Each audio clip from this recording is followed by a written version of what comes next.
It wasn't the cold I noticed first. It wasn't the sound of the engine fading down the road, or the rain hitting the asphalt so hard it bounced back up like it was angry at the ground. The first thing I noticed was how quiet my daughter was. 3 weeks old, wrapped in the fleece blanket I'd grabbed off the back seat on instinct, pressed so tight against my chest I could feel her heartbeat against my ribs. She wasn't crying. She just looked up at me with those dark, unfocused eyes, like she was waiting for me to figure out what to do next. I didn't know. I stood there on the shoulder of Route 9 in the rain, in the leggings and oversized sweatshirt I'd been wearing since I came home from the hospital, and I tried to think. My wallet was in my purse. My purse was in the car. My phone was in the car. Everything was in the car except me and Lily, and the car was gone, and my husband was driving it. He'd said, "Get out," not yelled it. That was the part I kept turning over in my head even as I started walking, because standing still felt worse than moving. He hadn't yelled. He'd said it the way you'd tell someone to move their bag off a seat on the subway. Flat and final. "Get out of the car, Margot. I'm done." Lily had started to fuss right around that moment, that small hiccuping cry that meant she was hungry or uncomfortable. And I'd looked at him and said, "She needs to eat, we're 20 minutes from home." And he looked back at me in the rearview mirror, not at Lily, at me. And something in his face was already gone. Already checked out. Like he'd made the decision before we even left my mother's house that night. Like dinner with my family had been the last thing he was ever willing to do. "Get out of the car, Margot." I got out. I still don't fully understand why. I've talked about it with my therapist for months now, and the best explanation either of us can come up with is that I was so trained to comply, so accustomed to reading his moods and stepping around them, that even the most irrational demands still had the shape of something I was supposed to obey. We'd been married 4 years. I knew the cost of pushing back, so I unbuckled, pulled Lily out of her car seat, grabbed the blanket, and I got out. On a highway. In November, at 9:30 at night. He drove away without looking back. I watched for probably 10 minutes before the headlights appeared behind me. I'd moved as far onto the shoulder as I could, one arm wrapped around Lily. The other held out slightly, like that would do anything if someone drifted too close. The rain was coming sideways by then. Lily had started crying in earnest. The kind of crying that meant she was cold and hungry, and her whole small world had gone wrong. And I was talking to her, low and steady. "It's okay. I've got you. It's okay. I've got you. It's okay." Even though nothing was okay and I knew it. The car slowed down before I heard it pull over. A gray sedan, older, one of those reliable-looking American cars that nobody drives unless they've had it for 15 years. The window came down. A woman looked out at me, 60-something, reading glasses pushed up on her forehead, silver hair and a short, practical cut. She looked at me the way a person looks when they're taking inventory of a situation fast. "Honey," she said, "get in the car." I hesitated. I know how that sounds. I was standing in the rain on the side of the road with a screaming newborn, and I hesitated to accept help from a grandmother in a Buick. But that's what 4 years of a certain kind of marriage does to you. It makes you suspicious of kindness. It makes you search for the catch. "I'm not going to hurt you," she said, and her voice had something in it I couldn't quite name. Not impatience, almost like she knew something. "My name is Loretta. I live 12 minutes from here. You look like you just came from the hospital." Not that night, but I was still wearing the socks they give you. The ones with the grip strips on the bottom. I'd just never bothered to change them. I got in the car. She didn't ask me a lot of questions. She turned the heat up immediately all the way, and she handed me a soft blanket from the back seat without explaining where it came from. She asked if the baby had eaten recently, and when I said not in 2 hours, she said there was formula in the house. Her granddaughter had been there last weekend. I started crying at that. Not big dramatic crying, just the silent leaking kind, the kind where your face crumples and there's nothing you can do to stop it. "It's all right," Loretta said, eyes on the road. "You cry. I'll drive." Her house was a small ranch with a porch light on and a cat sitting in the window like it had been watching for her. She brought me inside and showed me the bathroom to change Lily, and then she heated a bottle and sat across from me at her kitchen table while I fed my daughter at midnight in a stranger's house, and she made tea without asking if I wanted any. I noticed she had pictures on her refrigerator, the kind of magnets that hold up children's drawings and school photos. A woman around my age and several of them, dark-haired and laughing at the camera. And then a photo, older, the colors faded orange the way photos from the 80s go, of two women standing in front of a lake. One of them was a younger Loretta. The other one I recognized in the way you recognize a face from a dream. Something familiar that you can't quite place. I didn't say anything that night. I was too exhausted. Loretta made up the guest room and said we'd figure out the rest in the morning, and I lay there with Lily asleep on my chest and stared at the ceiling and tried to understand how I had gotten here. Not the road. The marriage. How had I ended up on the side of a highway in November with nothing but a 3-week-old in a pair of hospital socks? I thought about the beginning, the way you do when you're trying to find the moment things turned. My husband had been charming in the way that some people are charming, completely, overwhelmingly, in a way that leaves no room for anything else. He'd swept me up fast and married me faster, and I'd told myself it was romantic, the certainty of it, the speed. My mother had been quieter about her reservations than I deserved. She'd said once, early on, just make sure you're not disappearing into someone else's life, Margot. I hadn't understood what she meant. I understood it now. In the morning, Loretta made coffee and eggs and asked if she could sit down and tell me something. I said yes. She set her mug on the table and looked at the window for a moment before she looked at me. I knew your mother, she said. A long time ago, before you were born. I set down my fork. Your mother and I grew up 3 houses apart in Millhaven. We were best friends from the time we were 8 years old until we were about 24. And then she met your father, and she moved, and we lost touch. That happens. She paused. But I've thought about her a lot over the years. And when I saw you on that road last night, I almost drove past. And then I looked and I thought, I know that face. I felt something shift in my chest that I didn't have a name for yet. I look like her? I asked. The way you were standing, Loretta said. She used to stand that exact same way, chin up, even when she was scared. Your mother did that. My mother died when I was 6. A car accident on an icy road in January. That's what I'd always been told. My father raised me, and then he died when I was in college. And I had gone into my adult life with the particular ache of someone who has run out of people who remember where they came from. I had no siblings. The relatives I had were distant and we weren't close. When I married my husband, I had told myself that was part of why I'd said yes so fast. I was tired of being alone in the world. Tell me about her, I said. So Loretta did. She talked for 2 hours.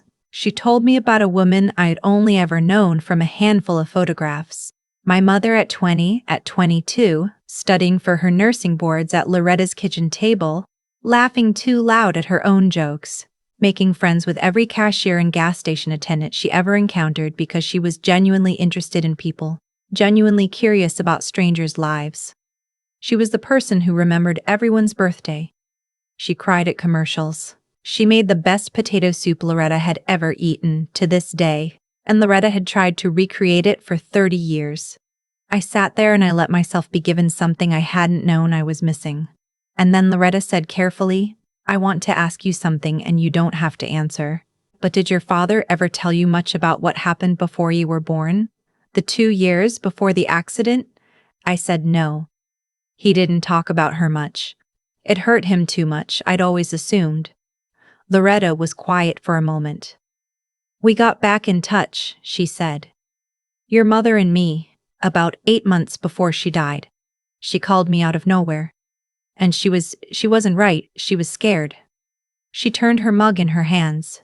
She told me she was trying to leave your father, that she'd been trying to figure out how to take you and go, that there were things happening in that house that she couldn't let you grow up around. The kitchen went very still. She was afraid of him, Loretta said. I want you to understand that I thought about whether to tell you this for a long time, but sitting across from you right now, after what happened to you last night, I think you need to know that this is not the first time someone in your family has stood in the rain and tried to figure out how to get out. I looked down at Lily, asleep in the bouncy seat Loretta had set up on the table between us, and I understood something I hadn't before. The fear I'd been living with for 4 years, the way I'd gotten smaller and smaller inside my own life, the way I'd stopped calling my friends and started measuring my words and learned to brace before he came home depending on what kind of day he'd had. I had thought that was just marriage. I thought that's just how it goes when you get close to someone. Some version of that is what everyone lives with. I didn't know that wasn't true. I didn't know because the one person who might have taught me otherwise had been trying to get out of the same thing and didn't make it. The accident had been in January. Icy road, the report said. My father driving. I had never once in my life questioned that. I didn't say anything for a long time after Loretta stopped talking. Then I said, I need a lawyer. Her face changed. Something relaxed in it, like she'd been waiting to hear me say something along those lines. My neighbor's daughter, she said. She does family law. I'll call her this morning. The next few weeks were not clean or cinematic. There's this version of leaving that you see in movies, where the woman packs one bag and walks out in slow motion and the music swells. Real leaving is messier than that. Real leaving involves phone calls with people who tell you things in careful legal language, and financial documents you have to track down, and the specific humiliation of having to explain to your bank that yes, this is your account too, your name is on it, you have every right to access it. Real leaving involves figuring out where you and your 3-week-old are going to sleep and calling your mother-in-law, because she'd always been kind to me. Always, even when her son was not. And listening to her cry on the phone and say she wasn't surprised. That part broke me a little bit. That she wasn't surprised. I stayed with Loretta for 11 days. She didn't offer and I didn't ask. It just happened organically, the way good things sometimes do. Where the right situation presents itself and both people recognize it without needing to name it. She watched Lily in the mornings while I made calls. She cooked dinner every night without making it a production. She told me more about my mother in small installments. A story here, a detail there. Careful with it the way you're careful with something you know is irreplaceable. I learned my mother had been funny. Not in a polished way, in a fast, surprising way, the kind of humor that catches you off guard because you weren't expecting it. I learned she had wanted to be a travel nurse, to see more of the country, and had put it off because there was always a reason to wait. I learned she had kept a journal, and that Loretta still had 2 of them, the ones my mother had mailed her in those last months. She gave them to me on day 8, wrapped in a kitchen towel. I sat in the guest room with Lily asleep in the borrowed bassinet, and I read my mother's handwriting for the first time in my life. She'd written about me. About being afraid but being certain. About not knowing how to get out but knowing she had to for me. About how the hardest part wasn't the fear, it was grieving the version of her life she'd thought she was building. She'd thought she was building something. And then she'd woken up inside it and realized the walls had no doors. I read those pages 3 times over 2 days. And then I called my attorney and told her there was nothing my husband could offer me in mediation that would make me agree to shared custody without a full evaluation. I'd been hesitant before. I'd kept softening the edges of what I was asking for because some part of me still believed I owed him something, still believed that saying certain things out loud made me unkind. My mother's journal cured me of that. I stopped softening. He didn't fight it the way I'd expected. His attorney made some moves in the first few weeks, the kind designed to make the other person feel like the ground is shifting. And my attorney explained each one and said, this is posturing. Here's what we do. I paid attention. I asked questions. I started to understand the shape of the thing. The house was in both names. We bought it 2 years in when I was still working, before I'd left my job at his insistence to take care of the house, which had seemed at the time like a reasonable arrangement, and only later revealed itself as a form of control. If you don't have your own income, you have nowhere to go. There was equity in the house. My attorney was clear about what I was entitled to under state law. He kept the furniture. I kept the equity. I kept Lily's primary custody, and he was given structured visitation with a third-party supervisor for the first 6 months, pending the evaluation. His attorney sent a letter that used the word reasonable 17 times. My attorney responded once, 4 sentences, and I didn't hear from him directly again. I found an apartment in March. 2nd floor, 2 bedrooms, close enough to a good school district that I was already thinking ahead. I painted Lily's room a soft green because I'd read somewhere that it's easy on infant eyes, and also because it reminded me of the lake in the old photo on Loretta's refrigerator. The one with the 2 women in the orange faded colors and my mother laughing at whoever was holding the camera. I think about that photo a lot. I go to Loretta's for dinner on the first Sunday of every month now.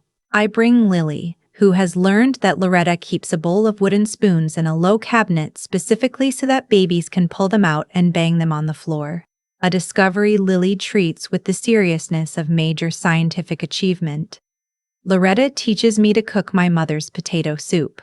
We haven't gotten it quite right yet, we'll keep trying. I enrolled in a part-time program in the fall to finish the degree I'd set aside when I got married.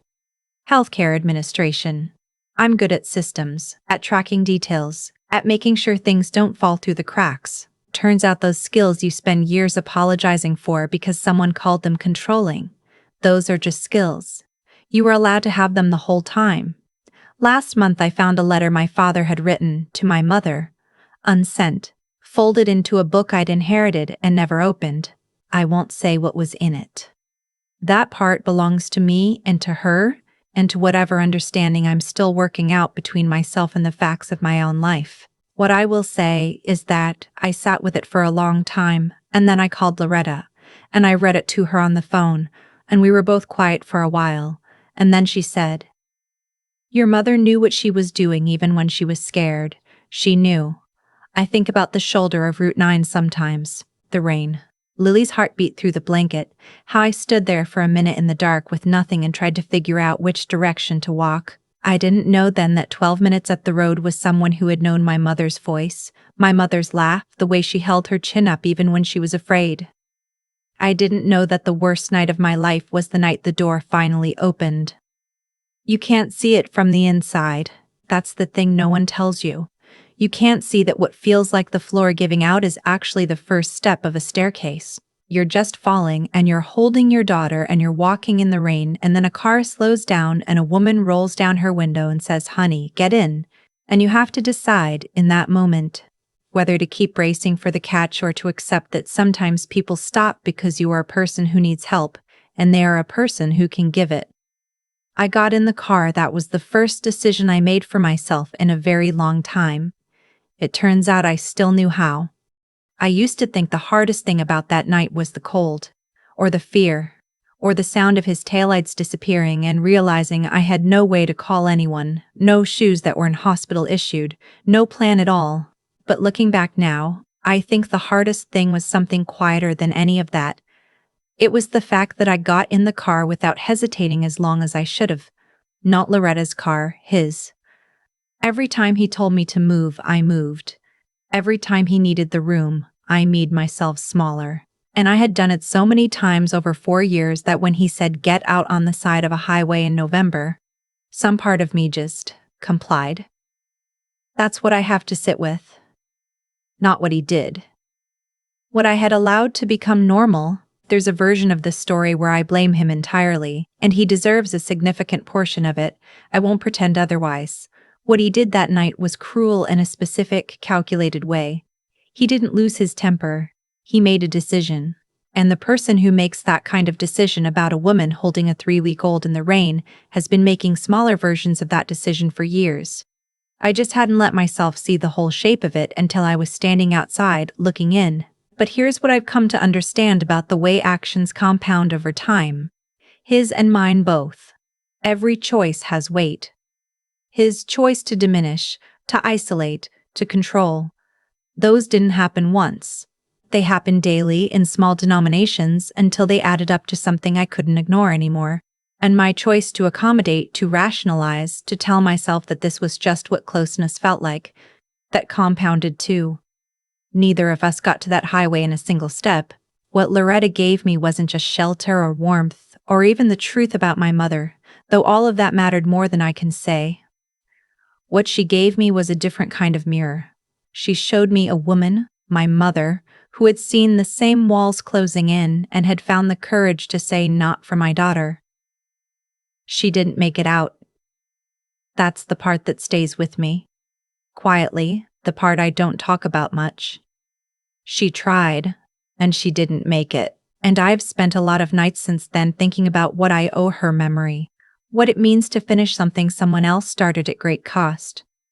I think it means you don't waste the door when it finally opens. I think it means you walk through it clearly, not in anger, not in a rush to prove something, but with your eyes open and your daughter in your arms, and the full understanding that intelligence without courage is just information, and courage without self-knowledge is just recklessness. You have to know yourself well enough to act, and then you have to actually act.